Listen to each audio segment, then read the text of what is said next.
Dah, ya. Assalamualaikum warahmatullahi wabarakatuh.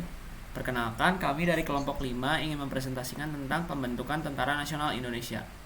Anggotanya yaitu, perkenalkan sebelumnya, kami dari kelompok 5 yaitu satu Abirabdi Benaya absen 1, Arisandi absen 10, Danis Putra saya sendiri absen 15, Nova Kindican absen 29, Raditya Atfari absen 31, Ramzi Fauzan absen 32, Rio Ferdinand Saya Tahir hadir. absen 35, Sugianto 40.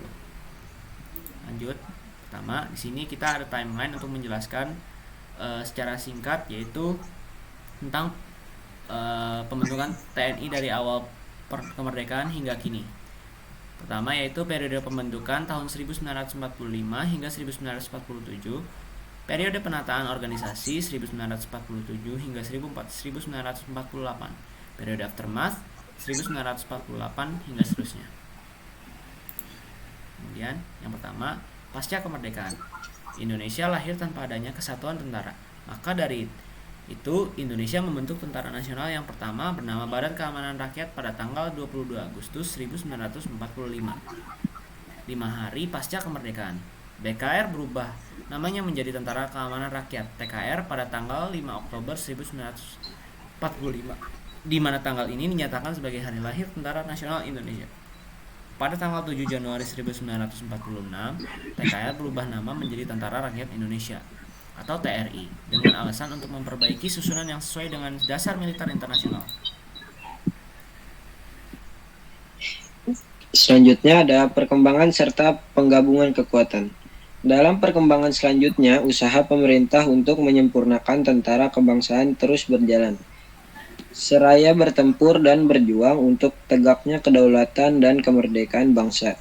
Untuk mempersatukan dua kekuatan bersenjata yaitu TRI sebagai tentara reguler dan badan-badan perjuangan rakyat, maka pada 3 Juni 1947, Presiden Soekarno meresmikan berdirinya Tentara Nasional Indonesia atau disebut TNI. Selanjutnya adalah peperangan post-independence.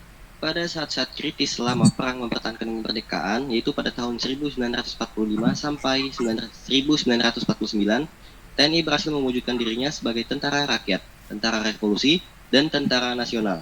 Sebagai kekuatan yang baru lahir, di samping TNI menata dirinya, pada saat untuk yang bersamaan harus pula menghadapi berbagai tantangan baik dari dalam maupun luar negeri.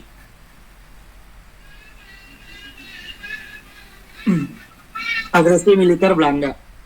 Sadar akan keterbatasan TNI dalam menghadapi agresi Belanda, maka bangsa Indonesia melaksanakan perang rakyat semesta di mana segenap kekuatan TNI dan masyarakat serta sumber daya nasional dikerahkan untuk menghadapi agresi tersebut.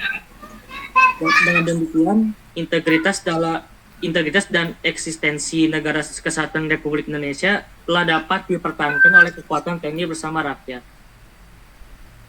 Tujuan agresi militer Belanda adalah merebut daerah-daerah perkebunan yang kaya dan daerah yang memiliki sumber daya alam, terutama minyak. Namun sebagai kedok untuk dunia internasional, Belanda menamakan agresi militer ini sebagai aksi polisionil dan menyatakan tindakan ini sebagai urusan dalam negeri.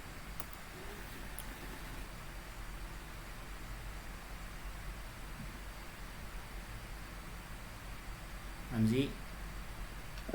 Di situ ada penataan organisasi TNI.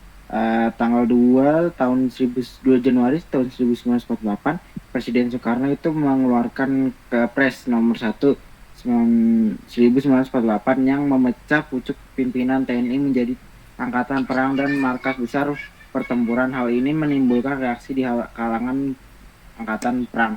Lalu di 27 Februari 1948, Soekarno yang mengeluarkan penetapan Presiden nomor 9 tahun 1948 yang membatalkan penetapan yang lama dan mengeluarkan penetapan baru yaitu staf angkatan perang tetap di bawah Komandor Surya Dharma dan markas besar pertempuran di bawah Panglima Besar Jenderal Sudirman. Selanjutnya ada era Republic of the United States of Indonesia. Sesuai dengan keputusan Konferensi Meja Bundar atau KMB pada akhir tahun 1949, dibentuk Republik Indonesia Serikat atau RIS. Sejalan dengan itu dibentuk pula Angkatan Perang RIS atau APRIS, yang merupakan gabungan TNI dan KNIL dengan TNI sebagai intinya. Pada bulan Agustus 1950, RIS dibubarkan dan Indonesia kembali ke bentuk negara kesatuan.